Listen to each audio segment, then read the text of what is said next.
Excel beginner to advance কোর্সের ষষ্ঠ ক্লাসে আপনাকে স্বাগতম। এবং আজকের এই গুরুত্বপূর্ণ ভিডিওটিতে আমি এক্সেলের সেই 20টি শর্টকাট নিয়ে কথা বলবো যেগুলো আমি প্রতিদিন বাস্তব জীবনে ইউজ করি। তো আশা করি আপনারা বুঝতেই পারছেন যেগুলো আমি বাস্তব জীবনে ইউজ করি সেগুলো আপনাদেরও বাস্তব জীবনে কতটা হেল্পফুল। তো এখানে আমি যে 20টি শর্টকাট এবং সম্ভব হলে শেষে বোনাস শর্টকাট নিয়ে কথা বলবো, সেগুলা কিছু আপনাদের কাছে অনেক সহজ মনে হতে পারে, আবার কিছু কঠিনও মনে হতে পারে।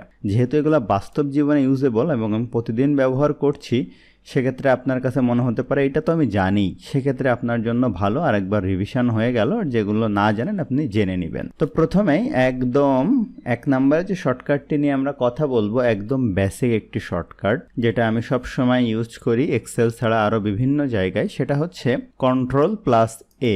অর্থাৎ আপনি যদি টোটাল ডেটাটা সিলেক্ট করতে চান, এখানে আমার অনেক বড় একটি ডেটা শিট আছে কিন্তু হ্যাঁ, দেখেন এইদিকেও বড়, নিচের দিকেও বড়। আমি টোটাল ডেটাটা যদি সিলেক্ট করতে চাই তাহলে আমি কিবোর্ড থেকে সিম্পলি Ctrl+A বাটন প্রেস করলে দেখেন আমার টোটাল ডেটা সেটটি সিলেক্ট হয়ে গেল। এখন আপনি চাইলে এই ডেটা সেটের কিন্তু এই যে ফন্ট চেঞ্জ করতে পারবেন, দেখছেন, বা যা ইচ্ছা তাই করতে পারবেন। তো Ctrl+A বাটন প্রেস করে এই কাজটি করা সম্ভব হলো। এরপরে আমরা 2 নম্বরে যে শর্টকাটটি নিয়ে কথা বলবো সেটিও আপনাদের অনেকের কাছে জানা মনে হতে পারে, সেটা হচ্ছে কপি করা সম্পর্কিত। আপনি যখন কোনো কিছু কপি করতে চান, যেমন আপনি এই নামটি কপি করতে চান, তাহলে কিবোর্ড থেকে জাস্ট সিম্পলি প্রেস করবেন Ctrl+C। তাহলে দেখেন আমার এই লেখাটি কপি হলো। এখন আপনি কোথায় গিয়ে পেস্ট করতে চান, ধরেন আপনি চান এই শিটের একদম নিচের দিকে গিয়ে পেস্ট করতে, এখানটাতে, সেক্ষেত্রে আপনি 3 নম্বরের শর্টকাটটি ইউজ করবেন, সেটা হচ্ছে Ctrl+V। দেখেন আমি যখন Ctrl+V হিসাবে এখানে পেস্ট করছি তখন আমার ওই লেখাটা এখানে কিন্তু পেস্ট হয়ে গেল। এরপরে আমাদের 4 নম্বরের যে শর্টকাটটি আছে সেটা হচ্ছে, ওইটা তো আমরা কি করছিলাম, কপি করছিলাম। এখন আমরা দেখব যে কিভাবে কাট করতে হয়। কাট বলতে কি বোঝাচ্ছি, যে এই লেখাটি ধরেন এখানে আছে, আমি এখানে রাখবো না, এখান থেকে এখানে নিয়ে চলে আসব। সেক্ষেত্রে এই লেখাটি আমি Ctrl+X বাটন প্রেস করলে এটা কাট হবে। যখন আমি এখানে আবার Ctrl+V দিয়ে পেস্ট করব, দেখেন ওই লেখাটা পুরোটাই এখানে চলে আসছে। কিন্তু কপি যদি করতাম, দেখেন Ctrl+C দিয়ে এবং এখানে নিয়ে পেস্ট করতাম, তাহলে এখানেও একটা কপি থাকতো, এখানেও একটা কপি কিন্তু থাকতো। তাহলে আশা করি বুঝতে পারছেন যে কপি এবং কাটের ভিতরে কি পার্থক্য, এবং এর মধ্যে দিয়ে আমরা কিন্তু 4টি বেসিক এবং সব থেকে গুরুত্বপূর্ণ শর্টকাট শেষ করে ফেললাম। এখন 5 নম্বরে আমরা 2টি শর্টকাট নিয়ে কথা বলবো, যে 2টি শর্টকাটও অনেক বেশি গুরুত্বপূর্ণ। যেমন আপনি ধরেন এখানে কিছু একটা লিখেছেন, আপনি ডানের দিকে যেতে চান, তাহলে আপনি কি করবেন, কিবোর্ড থেকে ট্যাব বাটন প্রেস করবেন, দেখেন একটি একটি সেল করে ডানে যাচ্ছে। এখন আপনি চান এই যে সেলটি আপনি এডিট করার জন্য, সেক্ষেত্রে মাউস আপনার ধরার প্রয়োজন নেই। এখন আমরা যে শর্টকাট কিট ইউজ করব সেটা হচ্ছে F2 বাটন। তাহলে দেখেন এখানে এডিট অপশন চলে আসছে। এখন আপনি সিম্পলি ব্যাক স্পেস দিয়ে মুছে আপনার এখানে যেটা ইচ্ছা সেটা লিখে আপনি ইন্টার দিলে কিন্তু হয়ে যাবে। এখানে যেহেতু ডেট ফরম্যাট করা আছে, সেক্ষেত্রে এই লেখাটা কিন্তু মনে হচ্ছে চেঞ্জ হয় নাই। তাহলে আমরা এখানে গিয়ে, তো আমরা এই সেলটাতে যাই, যাওয়ার পরে আমরা F2 বাটন প্রেস করে এটা এখান থেকে মুছে দেই, দিয়ে এখানে ধরেন 55 লিখলাম, সেই লেখাটা এখানে চলে আসলো। তো বুঝতেই পারছেন F2 এবং ট্যাব কতটা গুরুত্বপূর্ণ। এরপর আমরা 6 নম্বরে যে শর্টকাটটি নিয়ে কথা বলবো, এই শর্টকাটটি কারো কারো কাছে কঠিন মনে হতে পারে, কিন্তু এই শর্টকাটটি কিন্তু এক্সেলে খুবই গুরুত্বপূর্ণ। কি কাজে গুরুত্বপূর্ণ সেটা আপনাদেরকে এখন আমি দেখাই। ধরুন আপনার কাছে এখানে কিছু ভ্যালু আছে, আপনি 5 আছে, 6 আছে, 7 আছে এবং 8 আছে। এই ভ্যালুগুলাকে আপনি একটি নির্দিষ্ট ভ্যালু দিয়ে পার্সেন্টেজ করতে চান, সেটা হচ্ছে 10-এর সাপেক্ষে, ঠিক আছে? তো আমি এখানটাতে ধরুন 10 লিখে নিলাম।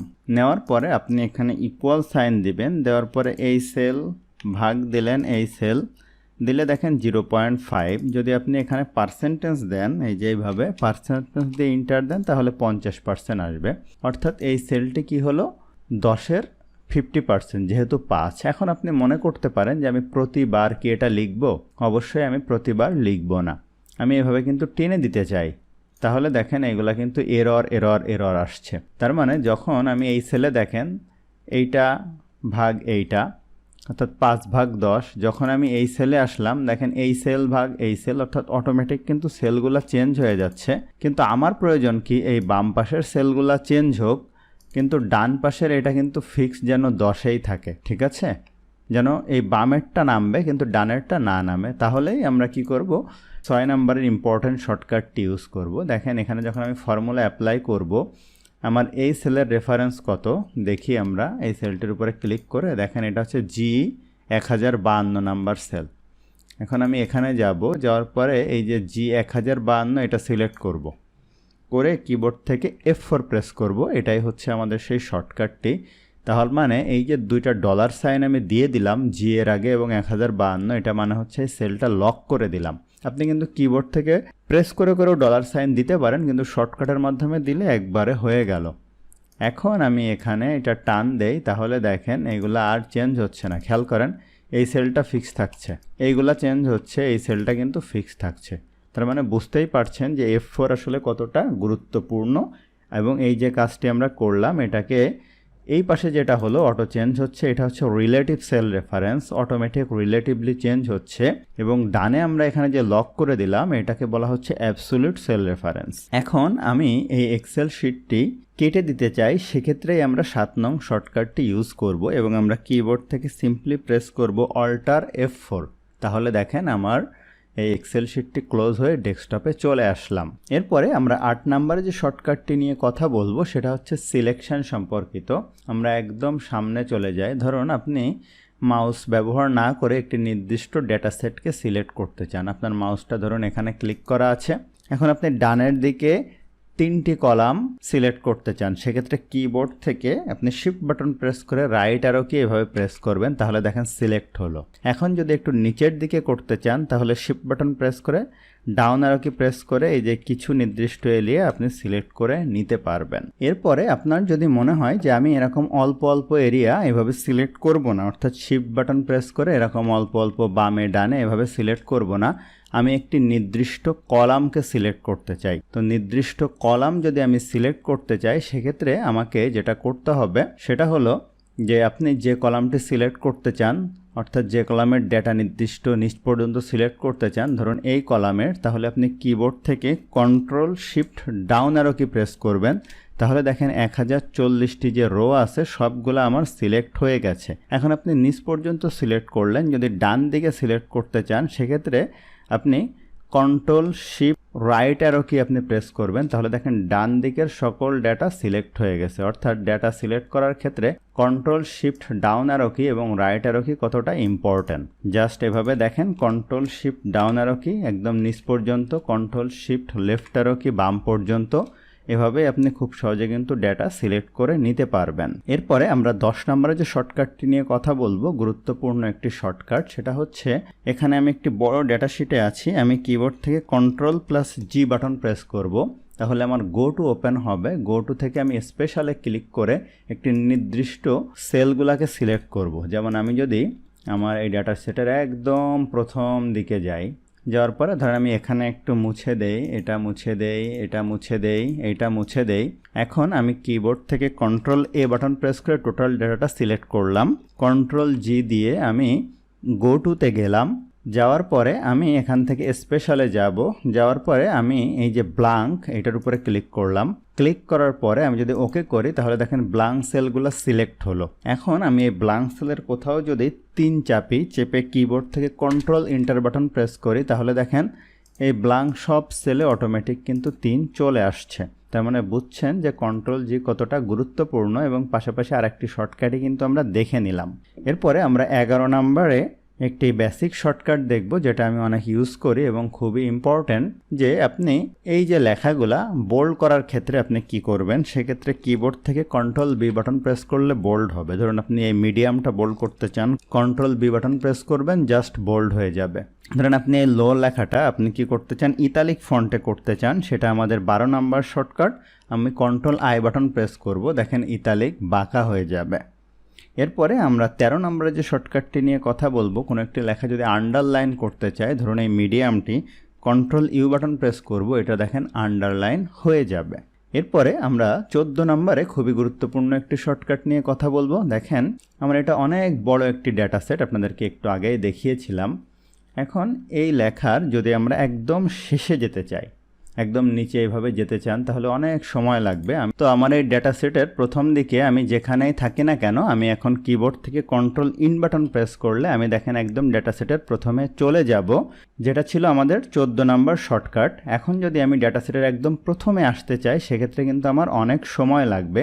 তো আমি এখন কিবোর্ড থেকে control plus home button press করব, তাহলে আমি ডেটা সেটের একদম প্রথমে চলে আসব, যেটা ছিল আমাদের 15 নাম্বার শর্টকাট। এরপরে আমরা 16 নাম্বার একটি গুরুত্বপূর্ণ শর্টকাট নিয়ে কথা বলবো, যে কোনো একটি রোকে ডিলিট করার জন্য। দেখেন আমি এখানে ক্লিক করা অবস্থায় কিবোর্ড থেকে কন্ট্রোল মাইনাস বাটন প্রেস করলে এরকম ডিলিট অপশান ওপেন হবে। আমি যদি ইন্টায়ার রো এটার উপরে ক্লিক করি, ক্লিক করার পরে ওকে বাটন প্রেস করি, তাহলে ইন্টায়ার রোটি কিন্তু আমার ডিলিট হয়ে যাবে। এরপরে 17 নম্বরে আমাদের যে ট্রিকটি বা শর্টকাটটি রয়েছে সেটা হচ্ছে প্রিন্ট করা সম্পর্কিত। আমরা কিবোর্ড থেকে কন্ট্রোল পি বাটন প্রেস করলে আমাদের প্রিন্ট কমান্ড ওপেন হবে।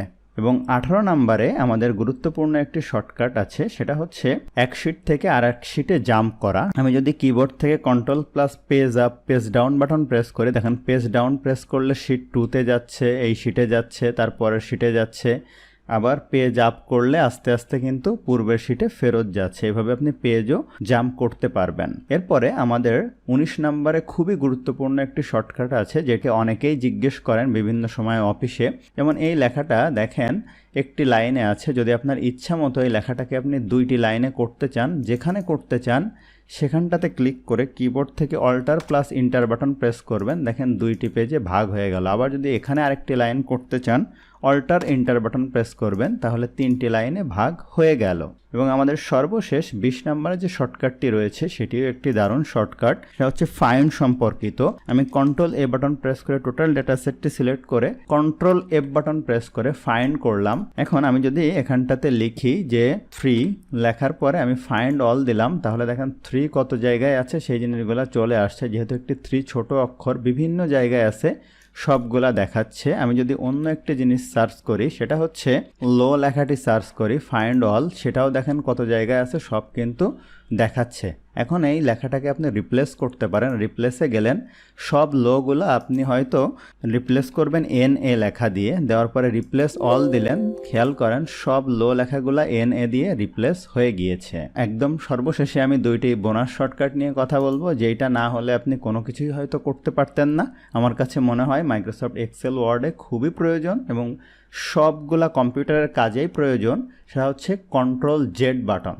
সেটা কি, ধরেন এই লেখাটি আপনি ভুলে মুছে দিয়েছেন, আপনি কন্ট্রোল জেড বাটন প্রেস করে আগের অবস্থানে আনতে পারবেন। আবারও এমন হতে পারে যে আপনি কন্ট্রোল ওয়াই বাটনে আপনার খুবই প্রয়োজন। যেমন আমি এই লেখাটিকে ধরুন হাইলাইট করলাম, বোল্ড করলাম, ইতালিক করলাম, আমি কন্ট্রোল জেড প্রেস করে একটা স্টেপ পিছনে গেলাম, আর একটা স্টেপ পিছনে গেলাম, কিন্তু আবার আগের স্টেপে যেতে চাই, সেক্ষেত্রে কন্ট্রোল ওয়াই প্রেস করে করে দেখেন আবার সামনের স্টেপগুলোতে যেতে পারছি। তো আশা করছি এই 20-22টি শর্টকাট আপনাদের এই এক্সেল শেখার জার্নিতে অনেক উপকারে আসবে।